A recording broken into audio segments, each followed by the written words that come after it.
All right, good afternoon, everyone, and welcome to our August CTE committee meeting. I want to start by thanking Dr. Wright and her team for hosting us here at the State Department of Education. We had a wonderful lunch and learn before with Richard Kincaid from Dr. Wright's team. Really helpful for all of us. I think I can speak for everyone. You guys have been great hosts. Thank you for feeding us and feeding us a lot of really helpful information and context for this work. So before we launch into our agenda, Molly, could I ask you to do roll call for us, make sure we have a quorum? Absolutely. The members we have present virtually are Matt Holloway, and then in person we have Sharnetta Young, Brian Cavey, Dr. Wright, Chair Myra Norton, Secretary Portia Wu, and Rob Limpert. And we do expect, I think, a few other members to possibly attend just a few minutes late, so I will sort of update the meeting minutes to reflect that. Great, thank you, Molly. All right, let's start with the maybe not as exciting stuff. We have two sets of minutes to approve. Members were provided a copy in advance of this meeting. There's also one in the printed packet that you have in front of you.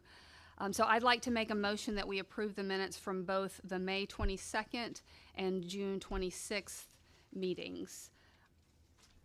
Any discussion, concern? Great, I have a second from Secretary Wu. All in favor, aye? Aye. Any opposed? Fabulous, done.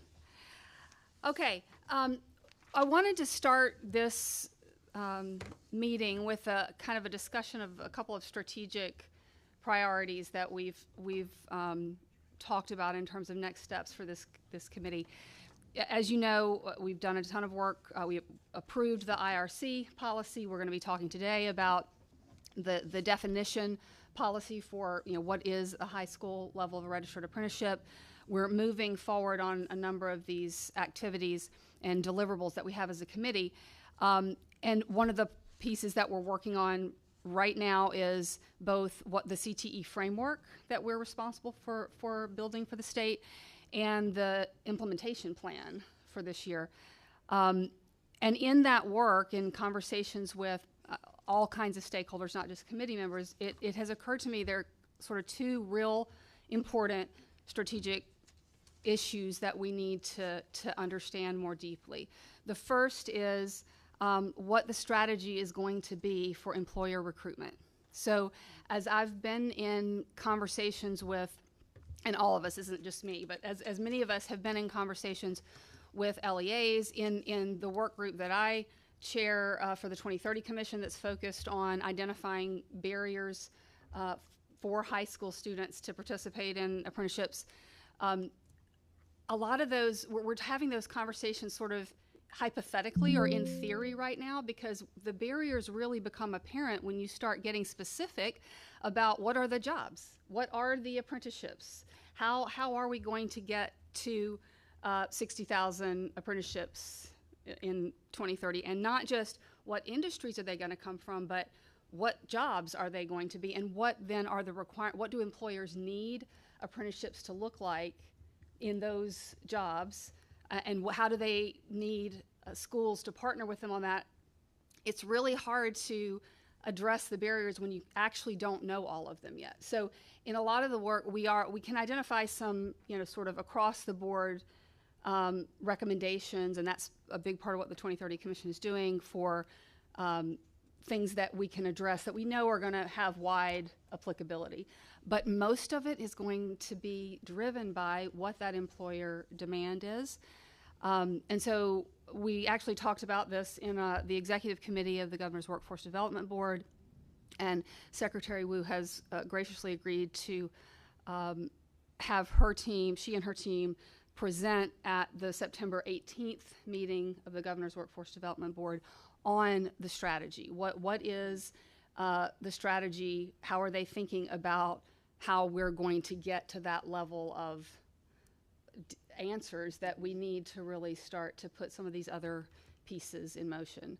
Does that make sense to everybody? And one of the things I wanted to ask this group is, I think that conversation on September 18th is going to be really important Are there certain questions that you all have, things that we want to make sure that the team is incorporating in that conversation?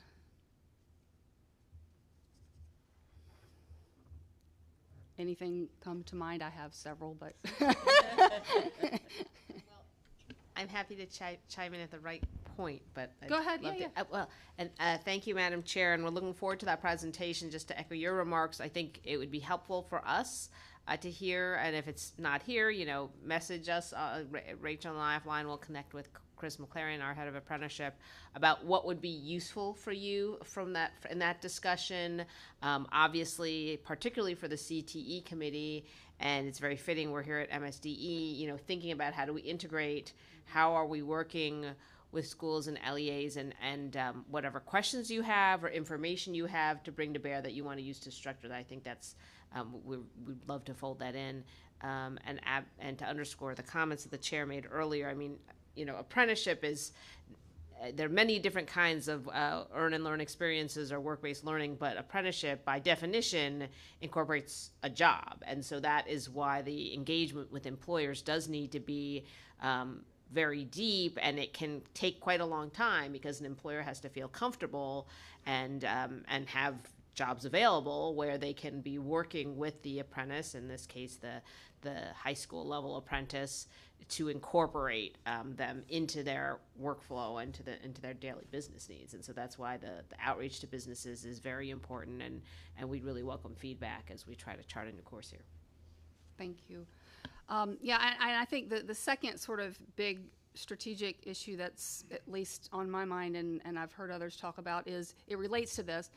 It is that just the inherent variability across LEAs, across counties, in terms of where the employer demand will be, what types of jobs are available, and what the capabilities of the individual school systems, LEAs, we really need to be mindful when we're building strategies of absolutely things that can be applied statewide. We want to do that, but we won't be successful if we don't take into consideration, okay, how does this work across all of our LEAs? So we need a state strategy that is, I think, mindful of and honors the variances across LEAs. Yeah. Anything you want to add to that?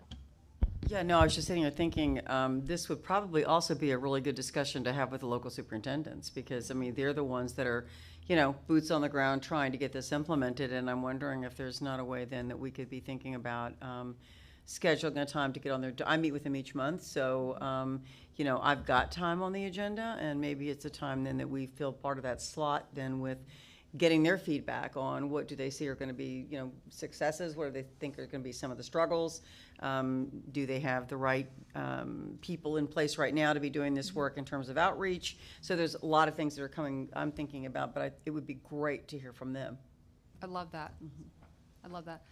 So I'm excited by one, the work of the 2030 Commission that is really trying to look at some of these big strategic areas that we're talking about. The conversation that we're going to have at the September 18th Governor's Workforce Development Board meeting. I really encourage everyone to be there who can. Just as a reminder, it's at 4 p.m.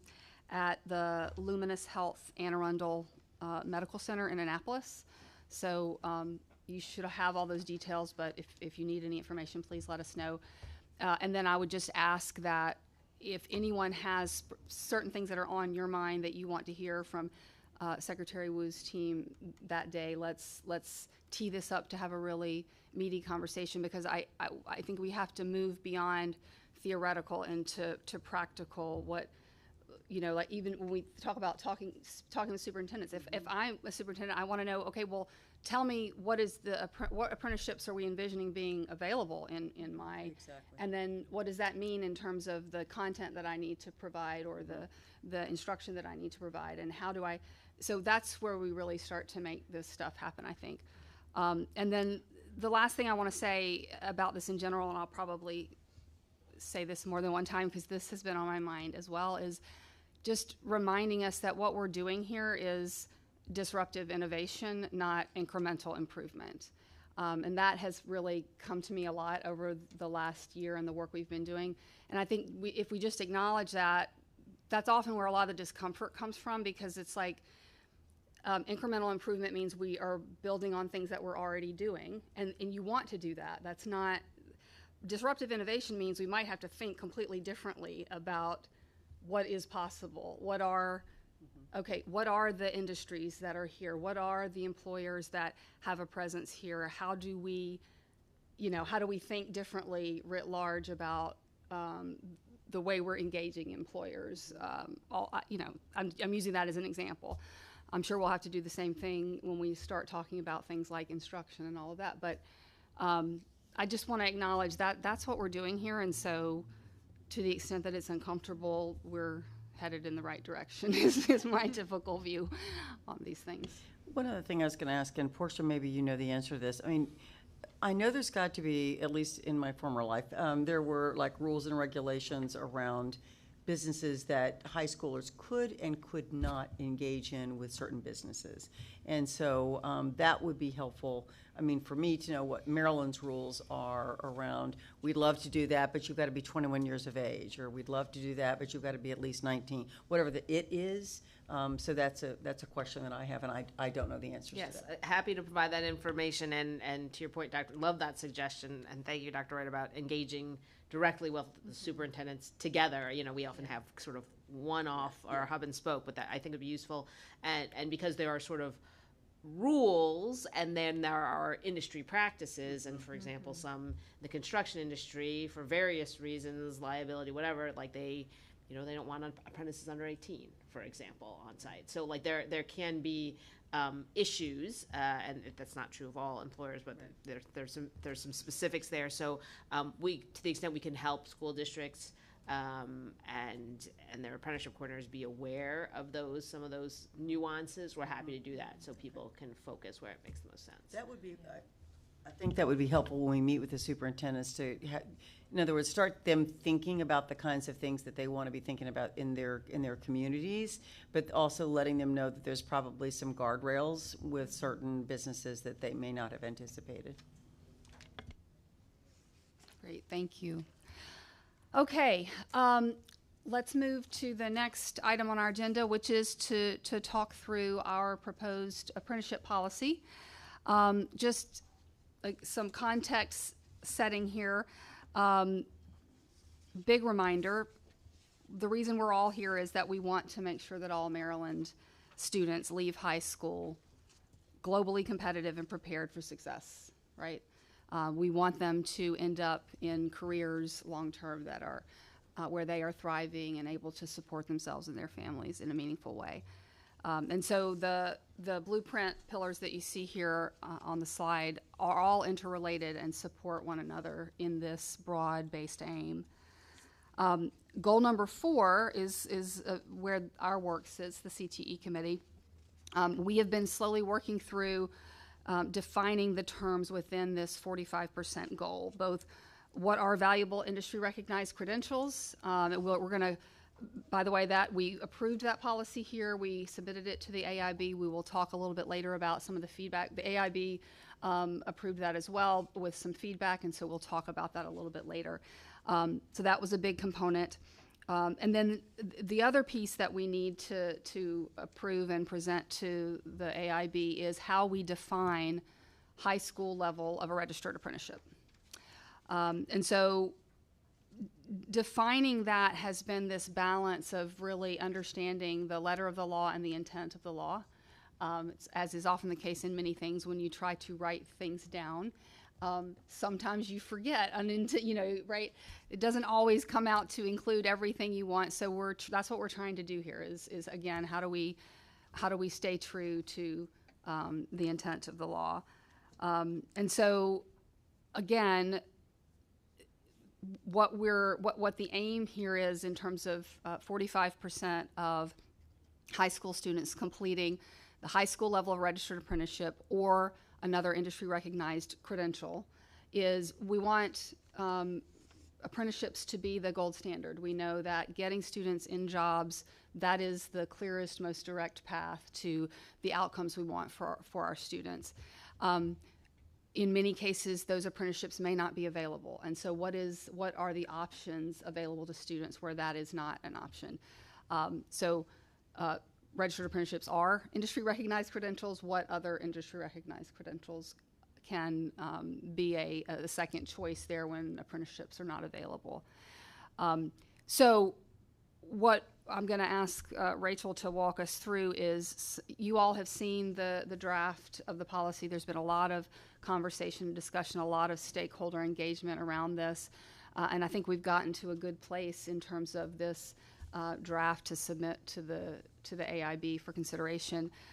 But I'd love for Rachel to kind of walk us through some of these pieces. Also calling out that we, again, incorporating multiple voices, made some adjustments that Rachel will share that I think fairly encompass all the different voices that we've heard as part of this process. Thank you, Chair Norton. And I'll pause for kind of questions, dialogue along the way as well as we talk through this. But first, just kind of to sort of reiterate what the process has been around designing this apprenticeship policy. As Chair Norton indicated, this has been a very collaborative process with a lot of stakeholder engagement over really the last, I'd say, 9 to 10 months. And this draft has been really, as she indicated, a result of very careful consideration of what's already written in blueprint law, and of course working closely with teams across the Maryland Department of Labor, MSDE, the AIB, and many of our other kind of local and regional partners as well, to really understand what implementation of this policy could look like and the impacts that will have, so we understand the policy that we're putting forward here today. This committee did review a draft in February before it went out for its first round of public comment. And so we have been kind of working through public comment and various focus group discussions from there to get to this point today. The law really focuses specifically on registered apprenticeship, as you saw in kind of the quoted goal previously. So this policy, again, really underscores registered apprenticeship as the gold standard and kind of outlines how we're defining the high school level of that, as well as what we are kind of calling upon stakeholders, partners, sister agencies to do to help really advance that goal based on what we know the landscape looks like and what's currently possible, what we know we can be doing starting tomorrow. And just a kind of quick note on some of the feedback we did receive. We got, I think, really good feedback across the board in terms of whether it was written feedback during our public comment or in our dialogues with different stakeholder groups from every county across the state represented in our feedback. We had employers providing feedback, members of local workforce development boards, LEAs, CTE directors, community college representatives. We had, I just think, really a great swath of stakeholder engagement. So I want to thank all of our members of the viewing public for engaging with us and engaging your networks with us to really inform this policy. And just kind of a sort of note on the next steps here after this discussion today. If we vote to approve this policy, it will move to the Accountability and Implementation Board, where they will kind of have the final say on its approval for implementation before we really hit the ground running. So to kind of talk through what's here in the components of the goal, really. Again, setting that gold standard for registered apprenticeship and specifically defining what it means to complete the high school level. Most registered apprenticeships entail 2,000 plus hours of on-the-job training. These are all registered apprenticeships. By the way, the policy refers specifically to registered apprenticeships approved by the Maryland Apprenticeship and Training Council. And so to complete the high school level, this policy proposes setting the floor for that at 144 hours of related instruction and 250 or more hours of on-the-job training before the student graduates high school, with the understanding that depending on the requirements of their state-approved apprenticeship, there may be more hours, there should be and will be more hours that they're completing after graduation. Yes, yeah, please. And I should know the answer, but anyway. That's okay. How many students graduate from high school on any given year from the state of Maryland? I know the projection for 2030, but I actually don't know today's number. Today's numbers, I sit here. But I know Roughly, that. is it 50,000, 20,000, Let me ping my. 10,000?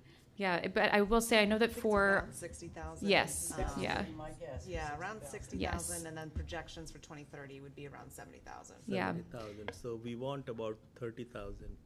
To achieve the 45% goal and to have, Thirty. sort of per that definitional slide earlier, a little over half, Yeah. a majority share per the law being registered apprenticeship would mean, upwards of 15,000, a little more than 15,000 students. I will say right now the number, and I was going to get to this, so thank you for asking. This is a big shift to kind of really push a huge increase in registered apprenticeship participation. It's that disruptive innovation. As Chair Norton said, right now today, or I should say today, as of September, the Maryland Apprenticeship Training Program anticipates 16, and 17-year-olds will be active registered apprentices. So it's not quite going from 0 to over 15,000, but it is going from 17 to. I asked that question to understand our capacity, because if 70,000 we are expecting, and then 45%, somewhere 30,000. So having capacity to have 140 hours of instruction and 250 hours of job training, that kind of careful planning will need. Yes, no, absolutely. That's exactly right. And that's part of why I think the contents of some of the initial steps that we propose in this policy are so important, and why some of that understanding the employer needs and getting to that level as we move this forward is necessary for every single program, every single student. Yeah, you've just totally made my point here, Yeah. which is like, this is why we need to understand employer demand at a very pretty granular level, because that drives what related instruction needs to be provided and at what scale and in what LEA, in what location, and it's right. It's all I think that data is available, because this 70,000 students, we know how they are distributed among our school system. We can do 45%, and then what industries are there, and understanding the local capacity. Well, it's interesting you say that, because this is where I think the disruptive innovation part comes in, where if we just forwards map, like we know what industries are there today, I don't know that we'll get where we need to be. So it's sort of like, all right, whiteboard, what are the industries across the state? How might we think about bringing capacity in different counties to other counties? How might we bring national, we were talking about this earlier, all right, how might we get Walgreens, and they're like Safeway and national employers to learn from their colleagues and peers that are doing this work. It's that kind of thinking we're going to have to do, because if we just try to forward map what we've been doing, I mean, no state has done this. Let's just be clear. We're going to have to think about it. And and then the other thing will be identifying some common transferable skills that each student in this apprenticeship learns. And there are other powerful simulations, and lots of innovation is possible in that area. I'm a mathematician, so I like to think how big is this issue. Thank you. I'm really glad you raised that, and it also raises the critical point that we are very explicit about in the kind of upfront summary of the policy, which is that we recognize this is going to be a phased approach. We're not, no one's going to from 17 to 45% to 17 to 15,000 plus in a year, and so that we recognize that as well, and recognize there might again be more that's needed as we really unpack all these things we're talking about today. There's probably be additional steps that need to be taken to really make this goal, sort of bring this goal within reach. So thank you for the discussion on that. And this framework kind of here on the slide is also provided in the policy and kind of just summarizes, again, as Chair Norton kind of indicated, registered apprenticeship as this kind of gold standard for the blueprint 45% goal, other industry recognized credentials, which we've defined in policy that we'll talk about later today again, sort of as that option where a registered apprenticeship program may not be available or may not be available right now, as we're working to disrupt and expand those opportunities. And then this is critical. I know that, among stakeholders, we were hearing right from the get-go a ton of questions around, well, we recognize maybe youth apprenticeship isn't explicitly called out in the 45% goal, but Maryland's been investing in youth apprenticeship, which is a little different than registered apprenticeship, and our policy includes some appendix information to kind of just describe those differences a little bit, what happens there. And after really, careful consideration, again, a lot of input from across the board with our stakeholders, we've landed here where you see indicated in this graphic, youth apprenticeship can support the 45% goal when a youth apprentice is earning an industry recognized credential as part of their youth apprenticeship program. In that instance, it will count under, and I apologize, I think some of the formatting on the slides might look a little funky, but I promise it's legible in the actual policy. that will count under the industry recognized credential portion of the 45% goal, as opposed to counting as a registered apprenticeship, because the registered apprenticeship piece is registered apprenticeship pretty clearly defined. So, I apologize, Rachel, for putting you on the spot. I should know the answer to this question, but I actually don't. Did we have a sense from the feedback of what percentage of the current youth apprenticeships probably fall in this bucket with the IRCs? Because I want to be sensitive to the fact, I understand wanting to have this requirement be very robust. I know a lot of LEAs have invested in developing these youth apprenticeship models. So of course we want to, get everyone rowing in the same direction and getting them to be able to award and incorporate these industry recognized credentials, or articulate much more closely to a registered apprenticeship pathway. Yeah. I mean, I think that's the hope, is they would, all these things will merge and people will be going in the same direction. But Yeah. I don't know if we know that number. No, it's or I a sense of and it. I will admit, I apologize. I didn't bring the number with me. We do have a rough sense. I will admit it's not perfectly tracked in data to date. Going forward, it's going to be tracked much more carefully, especially with the establishment of this goal and some of the data provisions in the policy. But we know it's a fairly low percentage. It would be, for many youth apprenticeship programs that currently exist, this will be a change if the desire is for that youth apprenticeship to count toward the 45% goal. So Richard's Yes, Richard's coaching me over there. I'm going to call him out for that. Richard, you had an answer, I think, to Secretary Wu's question. Oh, great. Even better. Yes, so the majority of our apprenticeships right now are youth apprenticeships. It's a very small number, like low double digits outside of that space. And then when we talk about layering in industry That was- recognized credentials, about half or so of those youth apprenticeships are directly aligned. But this is why we're reworking the programs to make sure that we're appropriately qualified. Yeah, and I'm glad you pointed out directly aligned, because there are some that probably could quite easily work in an industry recognized credential, just maybe haven't been required to yet, and others where that would be either not possible or new addition. Yeah. That is a number of our, what counts as an industry credential historically in Maryland, also includes technical skill assessments. So we'd have to, really tease that out to get to a really good number. There's some work that needs to happen. Yeah. Do you want to restate? Because I don't know. Yes, thank you. And just for the viewing audience, Richard Kincaid, very helpful information. I should have called you up to one of these microphones. I apologize. I think to summarize, essentially, Richard was pointing out that kind of reaffirming just the small number participating in registered apprenticeships right now. I mentioned earlier, low double digits, 17.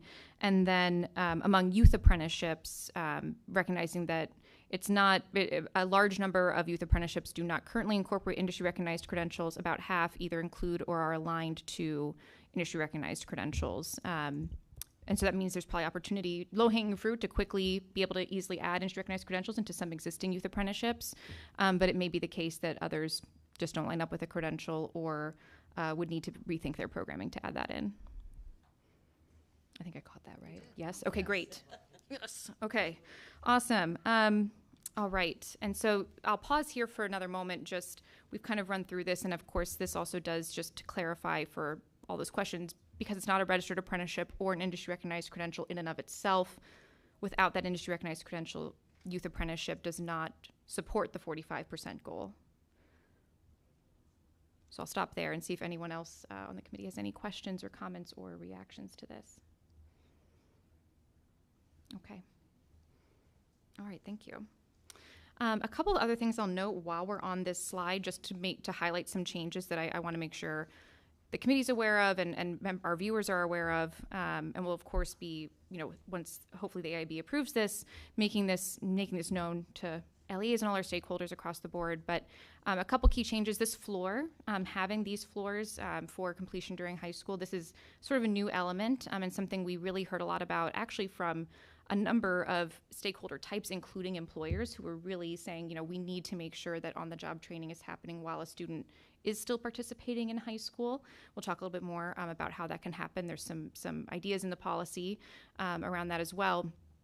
But they were really saying that concurrent related instruction and on-the-job experience is a really key component of the model for them, and they wouldn't want to see that potentially lost by delaying on-the-job training until after graduation. So that's why we worked in a floor, and the idea with the 250 hours kind of being a low floor for before graduation is to still allow flexibility. to Chair Norton's point, we still have a lot to learn about exactly what employers are going to need to be able to engage in this way and develop registered apprenticeships. And so we wanted to make sure, while we had a floor to ensure this is built into the program, we weren't so restrictive that we were not flexible to what a specific employer might need in order to work with a young person.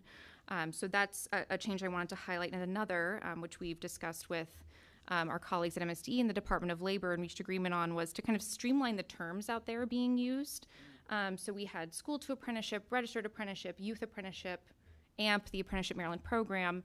And so going forward, once this, approved by AIB and this policy is enacted, the two terms in use will be registered apprenticeship and youth apprenticeship, just to really kind of help keep clear, to the extent possible. It's an ongoing education process, of course, with employers and other stakeholders working on apprenticeship, but to really streamline and simplify those terms, just to support that a little bit. So youth apprenticeship does not count towards 45%. It cannot, because it's not a registered apprenticeship or an industry recognized credential in and of itself. What if a youth gets an industry recognized? Then it counts as under the industry recognized credential category of the 45%. Yeah. Thank you. Yes. Yeah. Very important. Right. Yeah. Rachel, I had a question. I know we talked a little bit about having kind of that floor for OJT. How are we addressing industries like construction where they physically can't go to work? Well, how are we, creating that floor may sometimes prevent them. They may be moving more to the industry recognized credential, which lessens the likelihood of RA. Yeah, well, and so that points to, I think, two really important things. There is that secondary credential option, but to expand registered apprenticeship in these occupations, and this is, I think, I'm going to connect it back again to what Chair Norton mentioned earlier, the ongoing work that it will take, and it takes a lot of work and time to really engage employers effectively around the design of their programs and then understanding student barriers for that specific program, location, employer, where that student is. Transportation will be an issue for some, and we already know that.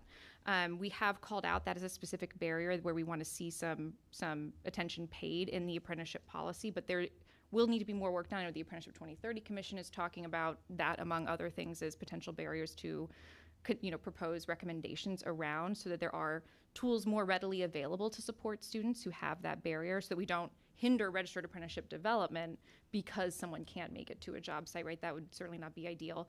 So that was a long way of explaining. I don't think we have an answer. There's some good things happening in pockets across the state, but we don't have an answer right now today for this policy. But that is absolutely something on the radar for the Apprenticeship 2030 Commission, and certainly something this group can opt to take up at any time as well. Just in general, I think if there's just an alternate option, if there's an age restriction or something in place where you can increase the number of hours of related instruction versus having to do OJT, when that is in play. But when that's not in play, then you can continue down this road. I just think an alternate option where you have age restrictions would be helpful. I apologize. I'll let someone. I might not be I'm sorry. I was going to see if anyone else understood. I might not be understanding. Is there a suggestion to remove the floor, or is there a suggestion to consider certain circumstances where the floor might not be? I think the suggestion is to indicate that there may be a reason to have an alternate as it pertains to the floor, especially when there are regulatory restrictions. Yes. So even if it's a note for now, we don't have an alternative, but a note to say if there are regulatory restrictions, like for example, if you want to be a nurse, you got to be 18, right? That doesn't mean you can't train to be a nurse before you turn 18. So I can't meet that floor under registered apprenticeship because I'm not 18. However, maybe I can add hours to my in-school training hours, which prepares me for the registered apprenticeship once I do turn 18. And so just that regulatory piece, when they are mandated by regulation, not allowing them to do it, do we have an alternative for someone to still have a registered apprenticeship program? Yeah, and I'm glad you're raising that. I think that is actually something, I like the idea of having it as a note to address, because it also will intersect with, if I'm not misunderstanding, the MATC kind of rules, regulations, requirements. As they approve programs, they're also taking into consideration whatever existing restrictions may be in place. And so that's a very good point, because we wouldn't, I guess the kind of bottom line point of this is that it's possible that you'd kind of force a pathway to only focus on a credential that could be apprenticed if the person cannot participate in any on-the-job learning as a result of an age restriction on the job site. Yeah, okay. Thank you. Yeah. And I did just want to jump in at the bottom of page 7 of the policy. We do say if an employer or program sponsor thank you. wishes to propose exceptions to these minimum requirements based on their industry or occupation specific needs, they may send a letter of justification to the CTE Committee and MATSE for approval. So I think we were kind of thinking a little bit about that, but maybe more guidance to come. Yeah, I actually forgot we'd kind of talked about some of that. It's a Thank you, lengthy Molly. document. It's been a long 9 months. Thank you. And We've got a lot in here. so that's good. And Page-turner. this does point out that maybe there's more guidance that needs to happen around this, or more kind of communication. But in the meantime, we do have a process outlined in the policy. This is good for everyone to hear. So that if there is a need for an exception, we can at least, along with MATSE, consider it. Yeah. Thank you. Thank you, Molly. Great. Good for us. Okay. Good. That's a really, really wonderful point. And before I move on, let me just see. I wanted to make sure I covered some of the high points I had noted down. I think this covers some of the, more major items I wanted to make sure we got to on this piece. Before I move on from this, anything else around just kind of the basics? Okay, this slide shows us what counts toward the 45% goal under really a combined 2 policies between this policy and the industry recognized credential policy. Okay. I'll move for now. We can, of course, come back. I will just briefly spend a few minutes touching on another element of the policy where the committee has kind of called out both existing tools and some sort of requested actions we're calling upon to expand registered apprenticeship, specifically among high school students. So I won't go into detail on each one, but the policy does lay out and cite to various resources on some of the items, including those you see on the slide. A couple that I'll just highlight is one, understanding that under the blueprint and sort of AIB's direction, one of the intentions is that career and technical education programs can provide the related instruction of registered apprenticeship as a tool to essentially, already fully funded related instruction for registered apprenticeship through the high school CTE pathways. There are already provisions so that LEAs can award credit to a high school diploma for on-the-job training and related instruction in an apprenticeship, so that this can support a student's requirements for graduation and their credit attainment. And of course, some of the age conversations we had earlier are also called out. We do cite to sort of the existing across the board regulations. We don't go occupation by occupation into licensing particularities, but just noting that the Maryland state law already does not allow for employment discrimination on the basis of age for anyone over the age of 16, unless, of course, again, specific occupational licensing requirements are in place and have been approved by licensing boards, or they fall into kind of a hazardous occupation exemption category. So both those points are highlighted in the policy to kind of just help do a little bit of clarification and myth busting around some of the information or hypotheses that have been out there. We highlight some existing funding opportunities and the fact that the Maryland Apprenticeship and Training Program has significantly expanded its staff, and as Secretary Wu and Chair Norton have spoken about briefly and will be sharing more about on September 18th, there are plans to really leverage those staff to support this huge expansion strategy for registered apprenticeship for all ages, including among high school students. And we'll hear a little bit more about what that looks like soon. So I want to just highlight those. Any kind of quick questions or reactions on this piece? Just one thing I'm kind of remembering, and I don't, maybe someone on the committee can help me get clear about this, but I do think in the state of Maryland, relative to the age, the issue, age discrimination is against the law Yes. in the state of Maryland. So I don't know how that feeds into but we should also think about what are the, what is possible given the kind of statutory posture that we have here in the state. Am I getting that right? People who know this stuff better than I do. Yeah. Yeah. Yeah, and I know a critical point I think on that is that, at least officially speaking, under law, age is not a factor in setting workers' compensation rates. And so, again, there's certain occupations, hazardous work sites, where there's some differences here, of course.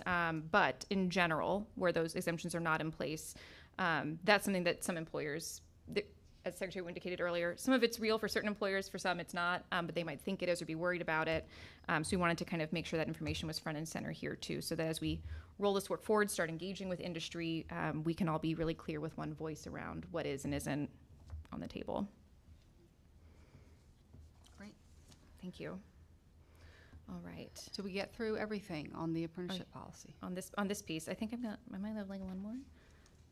I do have one more quick piece. I won't go through everything here, so we can kind of move on, but I did just want to highlight for members in the audience, I know members have reviewed this, but in the apprenticeship policy, we also have kind of recommendations, actions we're calling for from sister agencies, local partners, to kind of further expansion. And we have those in 5 key areas that are noted here on the slides. So those areas are targeting resources and investment wherever possible around registered apprenticeship expansion for high school students. The employer engagement piece, we've got homework to do there for sure. Removing barriers to participation. So this is where we've looked at, knowing we don't know everything in every region, every barrier we're going to encounter yet, what are some things that we know we need to address, move out of the way, so that registered apprenticeship expansion is possible as soon as we're engaging more and more employers, really starting now in this program. Another kind of a little bit, more on the under the hood side, but really improving data tracking and performance monitoring. All of this work that we are calling on our sister agencies to do, that we have to do as a committee, requires a lot of information and a lot of new tracking, reporting, collaborating with folks who already have other data and reporting requirements that they're dealing with. And so we start laying out some parameters and next steps here. Some of this is, kind of next steps to map out data needs, tracking needs, what that means for different agencies, so that all of us as a state, can make sure we're operating with the best, most up-to-date information we can as we keep assessing how implementation of this policy is going, what we might need to change down the road.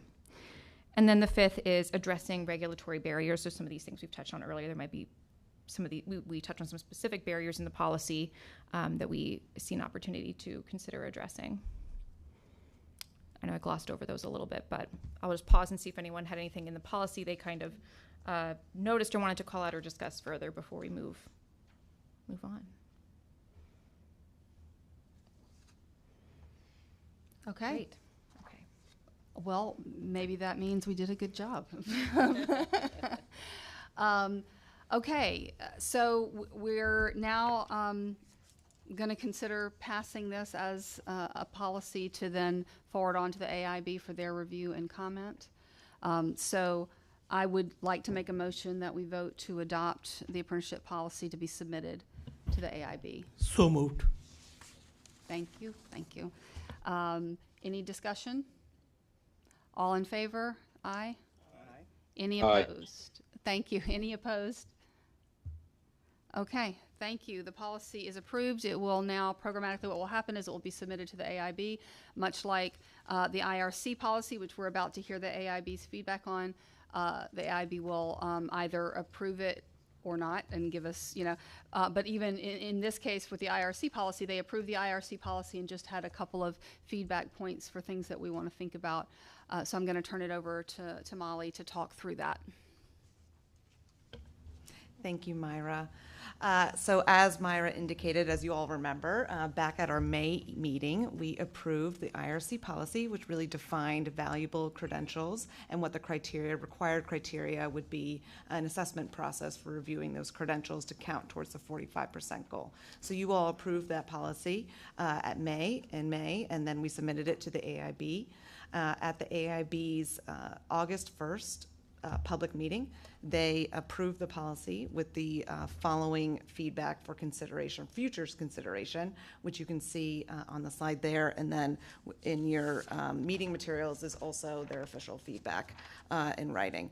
And so we met with the AIB in order to make sure we completely understood what their feedback was, so that we could relay that to you all. And just really, it's really more items for us to kind of consider as we move forward. So the first item of feedback is consider developing additional guidance for students who partially complete or earn partial credit toward an IRC during high school. And so in our meeting with the AIB staff, the intent of this was really with respect to those credentials where there might be an age requirement that limits a high school student from taking that IRC, the credential assessment. So what I mean by that is pharmacy technician has an 18 years old requirement in order to take that licensing exam. And so if you are young for your grade, if you're born in May, June, July, or August typically, and you might not be 18 by the time of graduation in order to sit for that exam. And so, I think all of us know the intent and spirit of this with respect to, even though the law says, prior to high school graduation, obviously a student who is young for the grade or older for the grade shouldn't really matter if they've gone through all the curriculum and so forth to prepare for that exam. And so in our policy, we certainly intended to, nod to that we kind of need to figure out how we're going to capture this data for students who earn that credential potentially after they graduate. And so we'll be working, with MSDE, MLDS, and MHEC and so forth in order to kind of figure out some of these data processes. Because there are quite a few, elements to consider there. What's sort of the timeline that we would sort of cut that off at. And then also, there's different bodies and how we get that credential exam, so credential assessment attainment information. So, we've got licensing boards, so some of them do report that data, but then we also have third-party vendors as well. And so in order to get some of that data, you would need data sharing agreements and so forth, because a lot of the times the LEAs themselves might not have contact with that student much for very long after they graduate. So really getting that reporting mechanism in place will be an important process for our next steps. So any questions on that item of feedback? Okay, great. And then the second piece of feedback basically states, so as currently written, completion of an IRC includes an option number 2 for students, and I'll take us to that definition in a second, who earn college credit in high school to be included in the 45% goal. As part of the CTE Committee's plan to meet the 45% goal, reconsider this provision in the policy to ensure that college credits are not counted toward the 45% goal and also toward the number of college credits earned by high school students as part of completing another post-CCR pathway. And so we'll go to the next slide real quick so you all can see the language here. So in that middle bucket, is where we had put one definition of completion, was really a nod to those occupations where the degree is that credential. So if the high school student earns credit towards their engineering degree, for instance, but they cannot get an actual credential in high school, that there should be elements of that would count in this 45% goal. And part of our next steps recommendations was for MSDE and MHEC to work very closely on putting very specific guardrails around this. Again, you may remember this was not intended to be sort of a Bachelor of Arts in History or so forth. It's really where that degree is that occupation's credential. So we often use engineering or teaching as an example.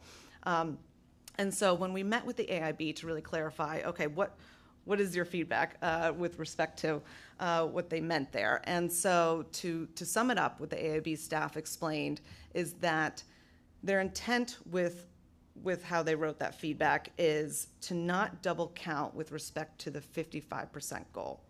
Now, the 55% goal, something Secretary Rye could speak to better than I can, but the 55% goal, to summarize, was set, I believe, in 2013, and it was that 55% of Maryland adults ages 25 to 65 will have earned at least an associate's degree. And so when they're talking about double counting, they're kind of talking about that. And that's really where the original 45% goal came from. Now, we can, I'll let you jump in, Secretary Rye. I have a lot to say about that, but I'll be brief. So first of all, that goal, 55%, was done at a very different time, right? Our state has changed, our business industries have changed. So I think we have to look at it differently. But I do want to say that if a student gets let's say a certificate in cybersecurity while being in high school, a certificate in networking from a community college while the student is in high school, it should be counted towards 45%. That is, credentials earned while being in high school. Makes sense. All our P-Tech program, those things should count towards 45%. And sure, when we are coming up with new goals, well, we will include things other than associate degrees as well. Certain certification and other things will be counted. So I think this double counting and all, we shouldn't worry. The idea is to create workforce, right? An early introduction into workforce. That's what we're trying to do. So it's a good thing. It should be counted. Yeah, and I'll just quickly kind of add for more consideration. We would love feedback on this point because part of the discussion here is what do we do with this feedback? Do we make a change based on it or not? They approved it with this for consideration. They did not request a change. And I will add, I think in the conversations, with their staff, they talked about double counting, and we also kind of jointly acknowledged that this will be an issue in a number of areas potentially, right? So like if a student's using a course that can count as dual enrollment with a community college to fulfill the related instruction of a registered apprenticeship, they would count in our registered apprenticeship goal. We'd of course want to count them. Would they also then count towards some dual enrollment data tracking that the IB, is doing as part of the blueprint? This goal is the only one with a percentage attached, right? Like the 45%, we've got a target to hit. The others are increase and kind of some data tracking, right? But we did acknowledge that, to your point, perhaps this double counting issue could come up in a number of scenarios potentially, and with certificates as well, as you pointed out. What is not clear to me is what is the issue with double counting? What problem does it create? Yeah, that was going to be my question. I don't understand, Dr. Wright, maybe you can illuminate for us, because, a lot of people might get these credentials or complete this level of the apprenticeship in their junior or senior year. Yes. That's part of their, Yes. college and career readiness pathway. Yeah, I'm not I'm with you. I'm not following the reason for that at all. I think that, to me, we're not trying to divide them into different sets of people, right? And I think that if there are a lot of kids that are excelling this way, and for them to not see that as counting.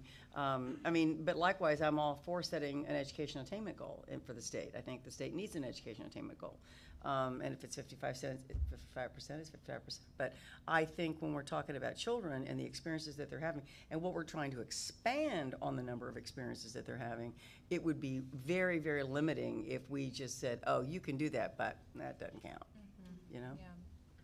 Yeah, I also think this speaks to kind of a discussion we've had at past meetings around education and work, and where it's pushing towards the theory of either or and not both, right? And when you double count in that way, I've started with my certificates to get to my higher education at the community college, to go to my four-year college. It really indicates collectively that there's an and, that you can build your career either way. And I think by changing this, we may be kind of going down that same road of it's an either or and not an and. I think another area that really needs to be looked at is the definition of the college credit. The continued evolution of what we are trying to produce for workforce has to include the non-credit and the continuing ed experiences our students take. There are many more experiences that are out there now that high school students are taking that are not traditional AA or bachelor degree driven.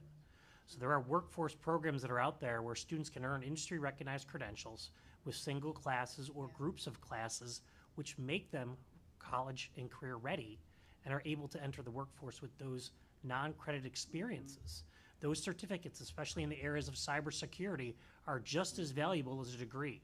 So I think that needs to be looked at in this piece as well. Absolutely, and I think what's great about what you're pointing out is right now that would count for under our definition, whether it's something the student did while they were in high school or they got 80% of the way there and they're finishing it a year afterwards or 6 months afterwards, maybe, right?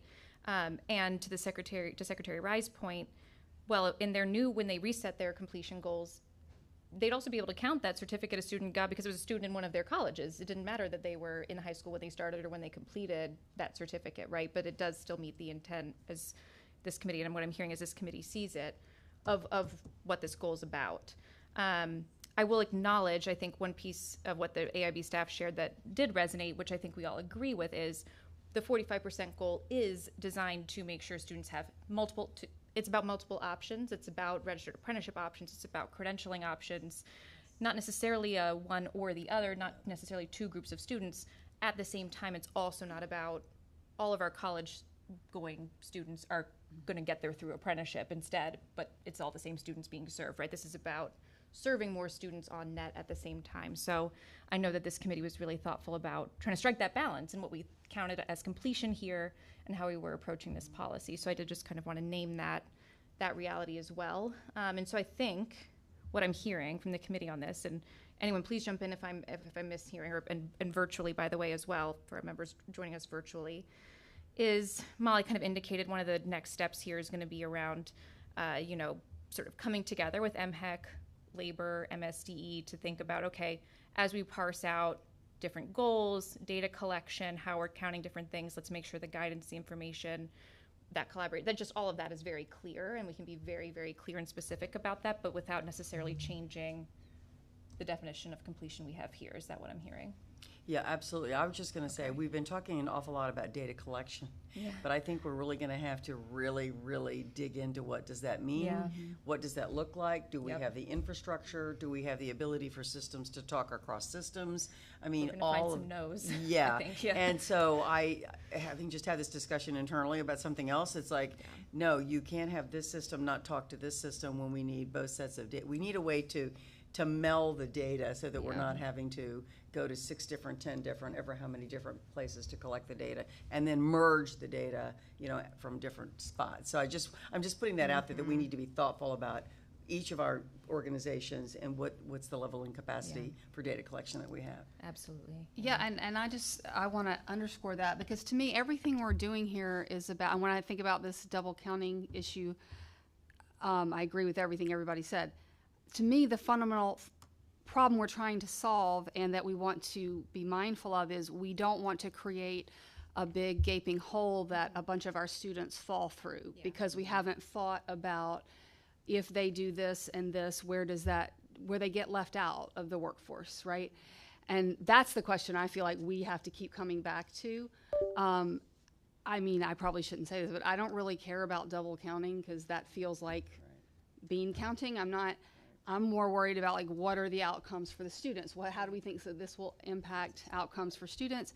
And I feel like that's what should drive this next set of conversations is, are we doing anything here that we think will have a negative impact on students? Yeah, and I'll just also underscore, we're passing a policy today. There's nothing to stop us from revisiting it a year, 2 years, 3 years from now, as we're maybe building some new data systems or interoperability, and then really getting good information about who's falling through the cracks, what's not happening that we need to see happening. I want to say a big +1 to what you just said, because we won't know. We're going to have some really rigorous thought and hypothesis building about what we're doing, because we're not going to know for a number of years. But we have to, whatever we need to do to figure out how do we invest in getting these systems to the place, we have to know what happens to students. Otherwise, what are we doing, Yeah.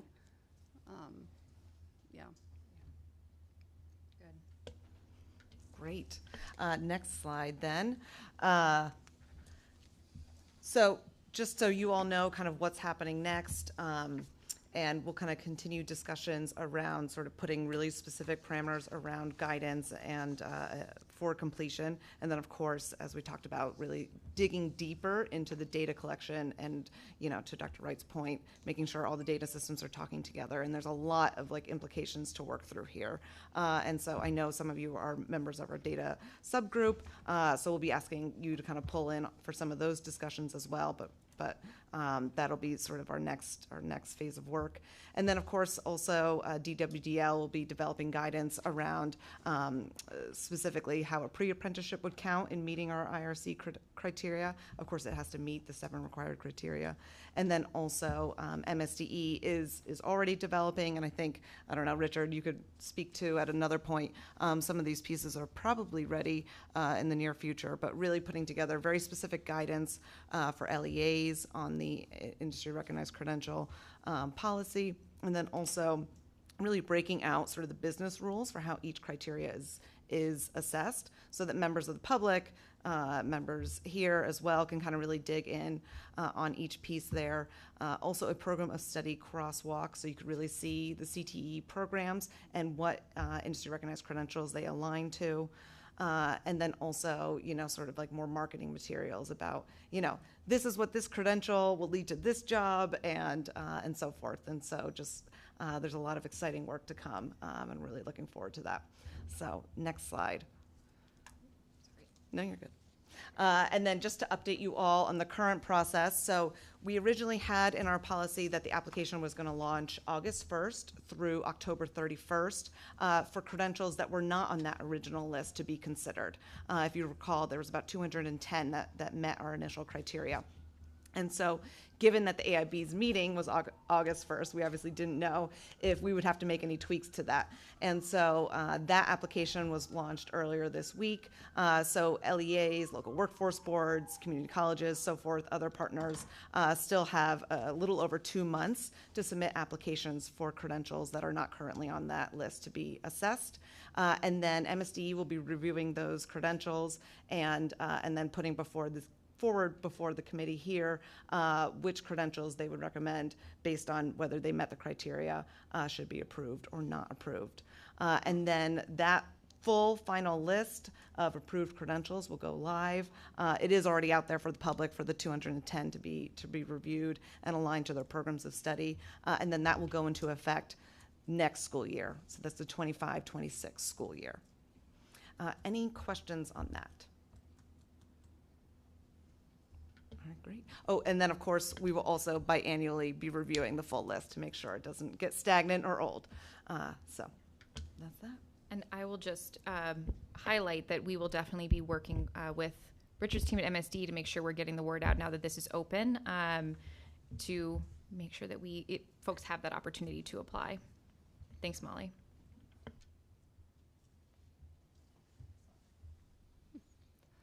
Okay. Excellent. We've got apprenticeship policy. Check. IRC policy. Check. Now we're going to hear expert review teams. John, please give us an update on where we are. Sure. I just told them to make me look really good on these cameras. So you guys look great already, so I hope it's me too.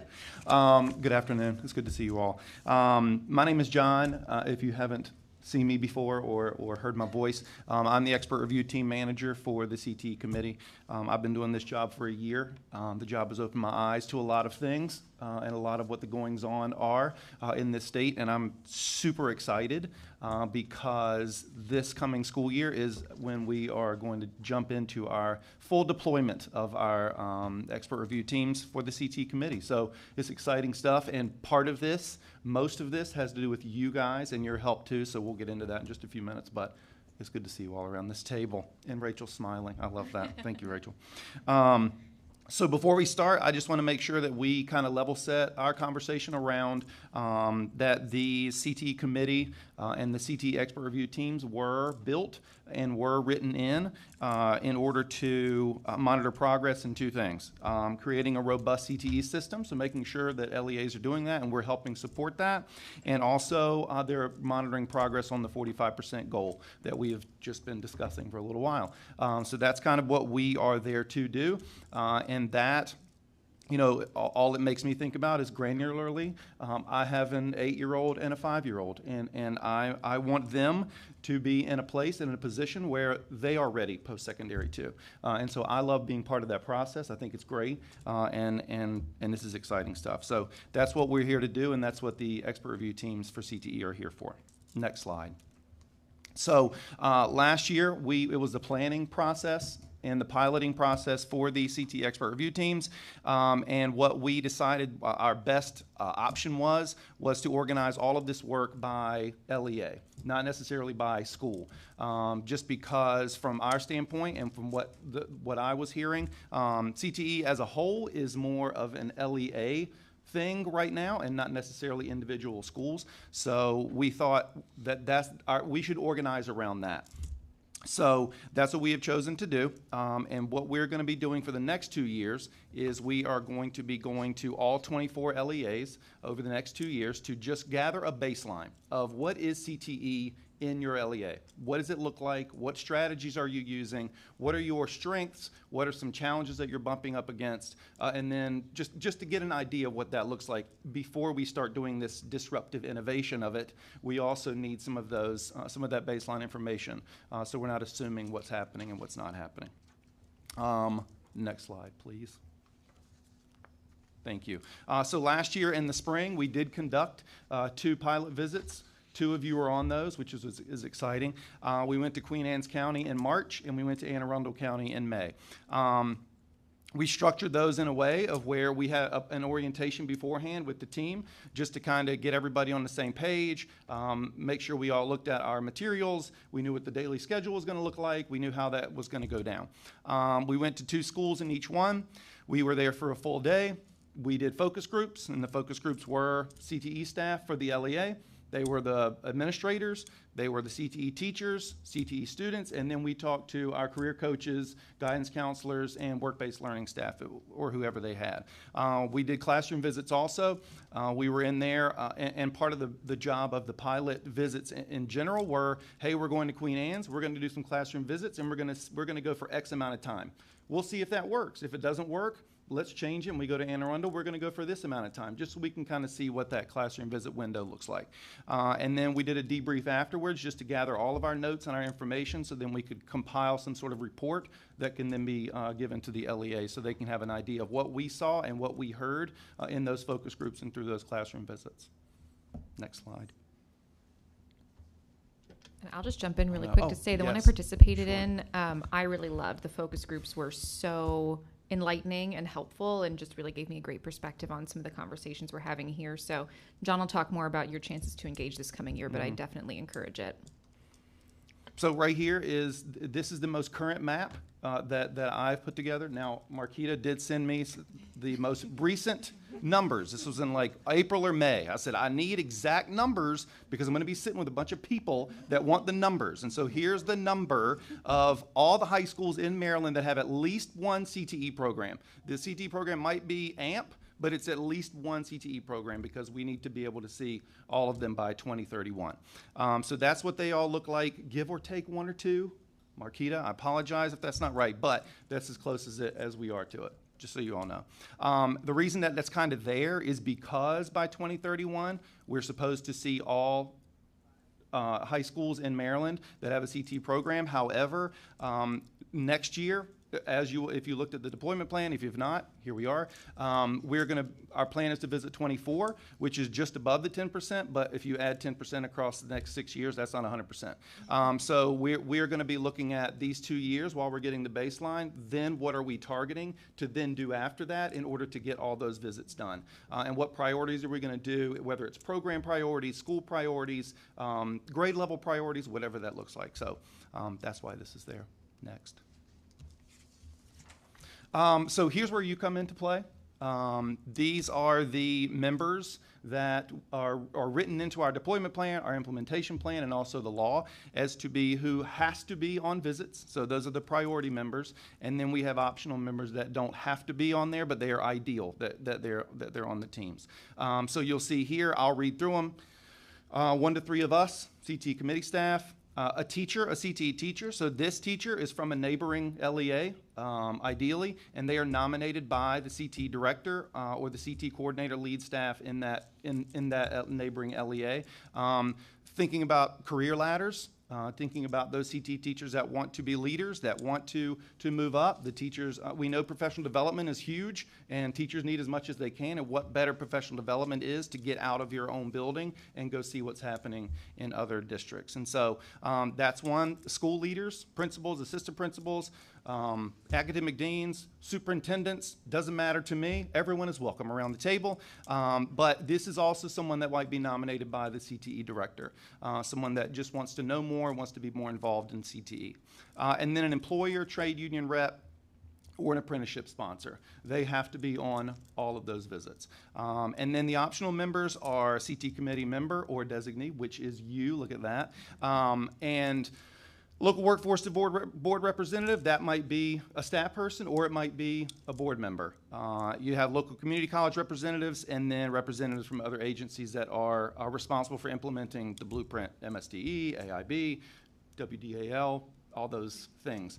So anyway, everybody's involved, or it's a big party. Shauna even said she's coming. So that's how this is going to go. So anyway, this is where you come into play because ideally what we would love is for a CTE member or two to go on every visit, or your designee and someone to go on every visit. Our voices around this table are super important, especially you. I think you guys being able to come into schools and stepping foot in the buildings and talking to these kids makes these meetings even more in depth. Just seeing what people are saying and what you're hearing and how things are going in these LEAs and how we can support them not carrying the load of everything. So I think this is important for you guys to be there. And then at the bottom, that's our visit timeline, just so you're aware of that. That's how many visits we're going to try to do. It's basically one every couple weeks with holidays and things like that in mind. But anyway, that's kind of what that's going to look like. Yes, Rachel. Yeah, thank you, John. Yes. And just if we could take a moment, I think you sort of referenced some of this earlier, but I want to make sure the committee and our kind of viewers understand sort of some of the purposes of the CTE expert review teams, and you kind of talked about it. I wanted to just kind of underscore why we really would value committee participation and participation from these other participants indicated on your slide. The expert review teams have that opportunity to do all this learning. First and foremost, it impacts all of this work that we do here. That setting the baseline you talked about is really important to understand what is and isn't actually happening out there already. As we start rolling out policies like the ones we've passed today, and these schools start implementing them, how's it going, right? Like that is very important intelligence to hear. And of course, we distill this information down as staff, but it's so critical to hear firsthand. And expert review teams over time in the blueprint, these are meant to be a permanent fixture within the blueprint into perpetuity. And really a key function for the CTE committee long term is to run these expert review teams. And one of the purposes of that, and it's referenced in our apprenticeship policy, so I also wanted to make sure to highlight it here, is that expert review teams have, under the blueprint law, the authority to kind of issue recommendations to the Accountability and Implementation Board around that percentage of LEA funding that they can opt to withhold from an LEA. We have the opportunity with our expert review teams to say, if we see something that we're very concerned about, to make that recommendation. And so I think John's, really kind of walked through some of the activities the expert review teams, as designed right now, will undertake. But that is obviously a very serious recommendation to make.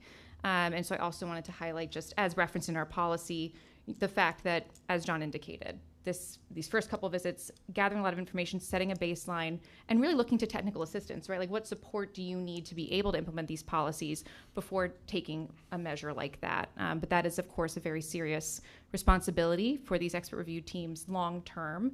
So even though this is going to be our first year of full deployment, we're not necessarily going there in year one. I did just want to highlight that because it underscores just this work is so important that John's leading for our team, and we'll really value your participation in it. Thank you. Next slide. Oh, yeah. Sorry, Yeah, you're the did say that, clicker. didn't you? There you go. Thanks. Just briefly, this is what will be asked of a team member, just so you're aware, just so you have that in your mind. We have a full day at an LEA, and this is also the plan right now. After the first visit, this could change. This is something that can change. This is not in stone, but this is something that we're planning on. A day at an LEA, 8 to 3:30, that's not too bad. That's kind of what we're planning on. A virtual orientation before the visit, that's for all of us to gather information about each other, introduce ourselves to each other, but also the LEA comes too. And they also will give background on themselves. Maybe part of that would be, what do they want us to focus on while we are there too? This is what we've noticed. This is what we think would be important if you guys had extra eyes on that. Participate in activities during that, classroom visits, be active participant in that, our focus group interviews, taking really good notes, because I've learned that that's super important. Compile those notes afterwards into a document, trying to figure out what are the strengths that you saw, what are the challenges that they're running into, and then some recommendations that you might have.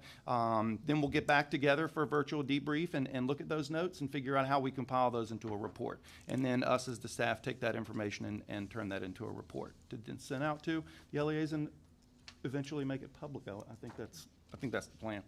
Molly knows that better than me. Yes, that's required. Next, sorry. Oh, and John, I don't know if you just wanted to give everyone an update real quick on What's the last one?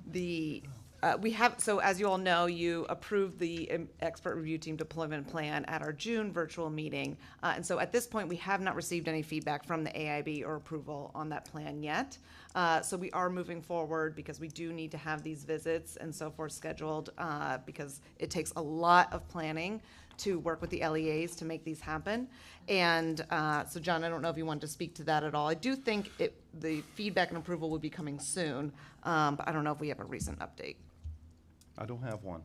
Nothing recent on that. I will say that we are starting, our first 2 visits are going to be to Caroline County and to Worcester County. We're already planning those, and I'm recruiting people for those right now. Taught at the local community college down there and the local workforce board down there too. Super exciting. What you can look for in the next week is I'm going to be sending out an email to you guys with a Google form that you can go through and you can say, yes, I'm interested in being part of this. No, I'm not, but my designee will, or both of us will be there. And then the dates and where we're going will be on there too, and you can check off, yes, this is where I want to go, this is where I'm interested in going, and then I'll follow up with you. And we can even meet one-on-one just so you can we can talk through what that would look like, and then we'll get you on that schedule and we can get you there too. Okay? Thank you, John. Yeah. I promise I'm up for I going know. to I know you are. as many as I can. I know you are. Yeah. Okay. Great. All right, thank you. Any questions or comments or anything on this for John before we move to our next item? Otherwise, we'll look forward to seeing you all on visits at some point this year. All right. John, just Rob, one quick yeah. question, I'm sorry. Yes, sir. So we have the dates lined out November through May. Have you set dates besides one visit in May so that we can look at our schedules to try to? Is that gonna come in That's that what's form? coming. Yes, the reason that I haven't sent it all yet because I sent individual emails to all of the LEAs that we're going to this year, so they don't see a mass email to everybody and go, why did I just find out that I'm getting one? So that's what it started with. I'm waiting for like 2 more to confirm back to me that that date's good, and then I was going to let you guys know so you would know. I just didn't want to throw that out there to people and mess them up. That's perfect, thank you. Yeah, no problem. Awesome, thank you. Thanks. Okay, good. The next item will be, okay. The next item will be fairly quick, but something we did just want to elevate for the committee's awareness now, because we next meet again in November, and there'll be some work happening between now and then. I think many of you and our viewers are somewhat familiar with the career counseling program established under the Blueprint.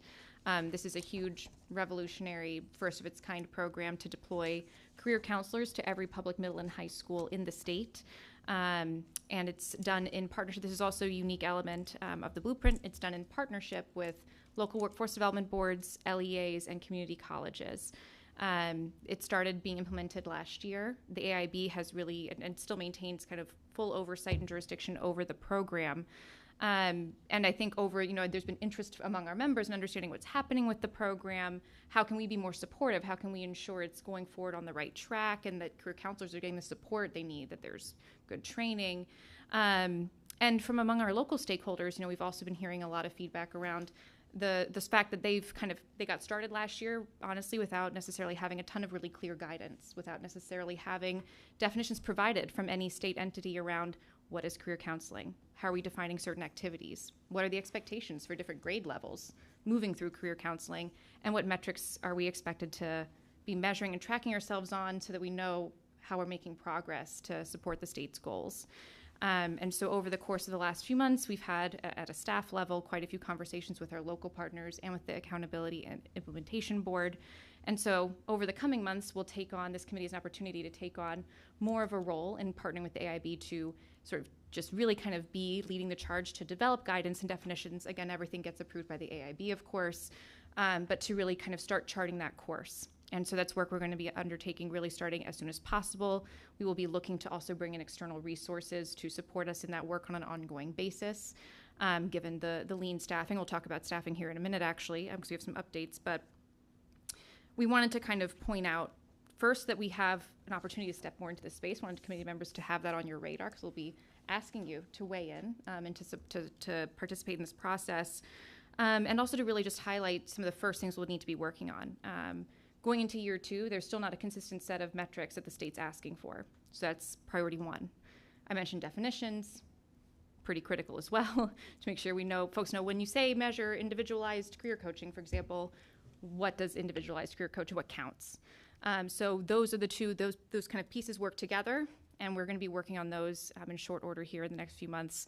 Recognizing timelines are far from perfect, far from ideal, but this is the timeline we're given and the timeline we're starting with, so I'm really eager to dive into it and work with a lot of you along the way. Any comments or questions? I think it takes time to establish a career counseling system like that. It does. But I think, there are models, Yes. certainly technology, documentation, how many students are seen, and then, what are they doing, follow-ups. Absolutely. It's too early, but I think we should be thinking about those things. Absolutely, thank you. That's a great point. And I actually, on that note, I meant to also really commend many of our LEAs and community colleges and local boards out there across the state, if you're watching, who have already been starting this work. As we embark on getting a little more involved in this alongside the AIB, we absolutely intend to be learning from what you've already been doing, things that are already working. We have great models across the country, different school systems right here within our state, and especially here within our state that we can be drawing from as we think about this. Secretary Wu. Thank you, Rachel. And I do think, from what I've heard anecdotally from individuals, schools, and districts is, people are not sure, like, the sort of what target are we aiming at here, right? There are many different ways to measure success. There's a lot. We know that, especially for educators who have a lot on their plate and students have very full schedules, like, how can we make sure we have the most effective engagement? And then, of course, tie it to, because there's a little bit of parallel tracking. We're asking these counselors to do this. At the same time, we're changing all these rules and setting up, new guidelines on industry recognized credentials, different programs, things like that, making sure at apprenticeship that, the two sides understand what each are up to. Yeah. So there's a lot to be done here, and look forward to partnering with Dr. Wright and her team on this. There are excellent models within the state of Maryland. We often want to look outside, and I see this all the time. But let's look within the states. There are really exceptional models right here. For sure, thank you. Good. Okay, well, there's certainly more to come on this, but we did, like I said, want to have this on the radar because you'll be hearing about this, in between now and the next meeting. Actually, I just realized I had a question. Yes. Is this, I know there's the expert review team, and there are a couple required focuses under the blueprint. Is talking, and I know the focus groups, you had some with the career counselors before, but is sort of getting a slightly deeper dive on that also part of the review? Yes. Yes, and those are some of the questions that we're asking, but I guess that can be a question back to you too, like, what are some of those things that you would like to see from this that you want us to ask and to get out of these, and so we can report out on that? So those are good questions too. Like, what I would like to know now that we've done one is I would like to know X, Y, and Z so we can see that in some sort of report. Yeah. Great. Okay, thank you. All right, we're going to shift gears a little bit, getting kind of to sort of the last leg of our meeting here today. Wanted to sort of provide some updates to the committee around budget. Since our last meeting, we just have some new information that we're able to share around budget and around staffing. So I wanted to sort of just reiterate here briefly, we did share with those board members who were able to attend our Governor's Workforce Board meeting in June. We shared with the full board our overall budget, breaking out kind of general board from CTE Committee, sort of budget areas, and kind of looked at what our staffing structure looks like. Our CTE Committee budget did fortunately add staff positions, which you heard John talk about, quite a lot of work. Molly and I, and all of us here talking in our apprenticeship policy, next steps ahead. So those additional positions will be critical, and we'll talk about that here in a minute. So I just kind of want to put this back up in front of the group and then share some staffing updates. And for that, I will start by turning it over to Molly Mesdard. All right, thank you so much, Rachel. So I just wanted to speak with you all today and all of those tuning in to just let you know that my role is going to be transitioning a little bit in the upcoming month. So as most of you know, I have 2 young boys at home, and most of you were with me through both maternity leaves, so, you know. So I've been, thinking for a long time about, wanting to spend more time with them, but still being involved in the workforce. And so, I've been working with Rachel on developing a ability for me to be a part-time contractual senior advisor to the CTE Committee to really support our work here and continue that, but also get to spend some more time with my family. And so, as you will see on the next slide, we will be looking for a senior director to replace me, because my role is not part-time. It is very busy. But I'm really, really excited to, support the CTE Committee. There is going to be a lot going on behind the scenes, a lot of staffing and onboarding and work to be developed. And so I'm really looking forward to continuing that work. But as I said, kind of getting that a little more time with my boys. So I want to thank you all, and I'm really excited about that. And as I said, pretty much continuing in my full-time capacity for the next month, and then likely in October going down to part-time. And I'll turn it over to Rachel to talk about our upcoming staffing. I have to jump in here first. I just want to say on behalf of the entire committee and everyone who has interfaced with this work, incredible gratitude to you. You've done, I'm new to this work. You have gone through major transitions here. You have, new administration coming in, new orientation, and just handled everything with real aplomb. It's been a great honor to work with you, and I'm so thankful that you are doing what is best for you and your family, and that you're able to continue to work with us on this, because we need you. And so just really want to express deep gratitude. Thank you so much. Really appreciate that.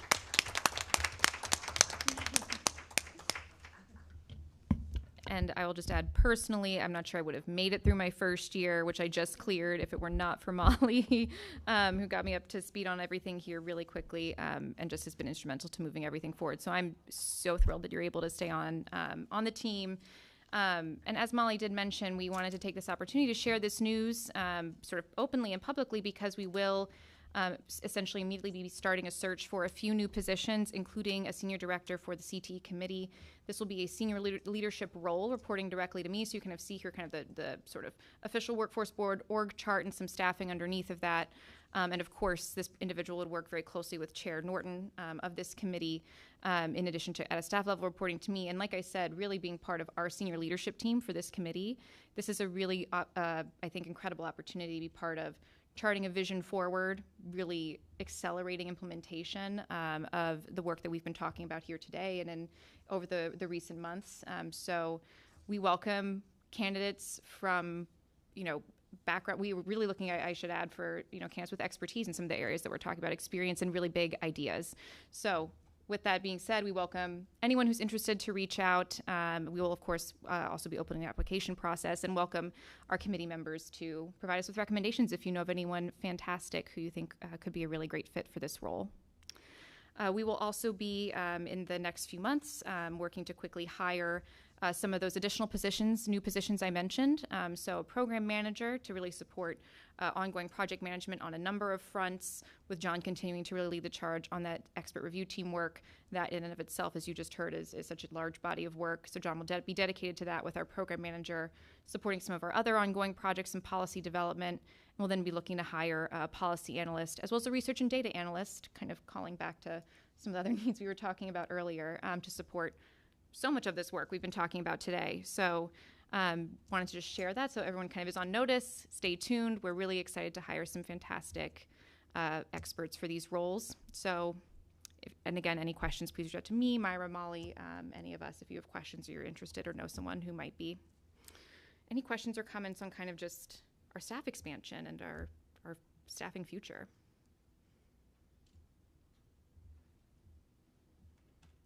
Well, I'm really excited to see the team growing to support this work. So I will do the rah-rah, but I'm thrilled. And again, really grateful to Molly for everything that you've done in all your leadership. All right.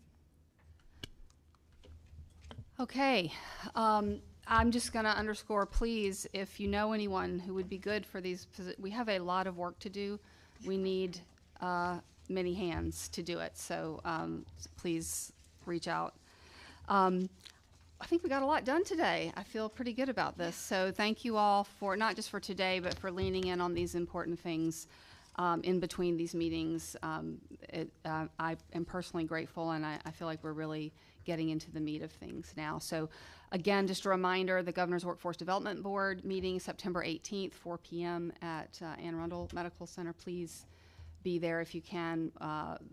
We're really going to have this conversation about employer recruitment strategy, and I think it's important for us to hear that and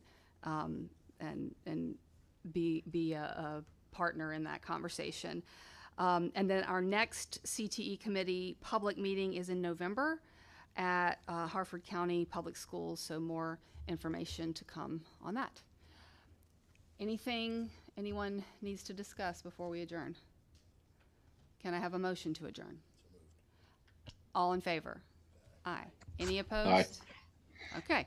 We are adjourned. Thank you all.